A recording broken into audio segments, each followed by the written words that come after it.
இப்போல்லாம் எல்லாரும் உடலை ஃபிட்டாக வச்சுக்கணுன்னா ப்ரோட்டீன் பவுடரை தேடுறாங்க. ஆனால் நம்ம முன்னோர்கள் ஏற்கனவே ஒரு சூப்பர் ஃபுட்டை சாப்பிட்டுட்டு இருந்தாங்க. அதுதாங்க கொள்ளு. சின்ன தானியம் மாதிரி தெரிஞ்சாலும் இதில் இருக்கிறது பெரிய சக்தி. புரோட்டீன், ஃபைபர், அயன், உடலுக்கு சூடு தரும் சக்தி எல்லாமே இந்த சின்ன தானியத்துக்குள்ளே இருக்குது. வயிறு நிறைய நேரம் பசிக்காமல் வச்சுருக்கும். இதனாலேயே எடையை கட்டுப்படுத்த ரொம்பவே உதவுது. கொள்ளு ரசம் மழைக்காலத்தில் குடித்தா உடம்பு லைட்டாக ஃபீல் ஆகும். சளி தொல்லை இருக்காது. நம்ம பாட்டி சொல்லுவாங்க, இளைச்சவனுக்கு எள்ளு, கொழுத்தவனுக்கு கொள்ளுன்னு.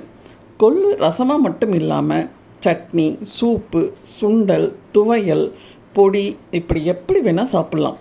மறந்து போன நம்ம பாரம்பரிய உணவுகளை மீண்டும் நம்ம வாழ்க்கைக்குள்ளே கொண்டு வரலாமா? இதுக்கு ரொம்பவே பாடுபடணும்.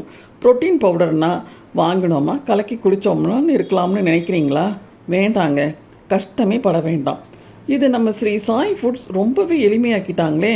நாம் மறந்து போன பாரம்பரிய ஆரோக்கியமான உணவுகளை பொடியாக தயாரித்து கொடுத்துருக்காங்க.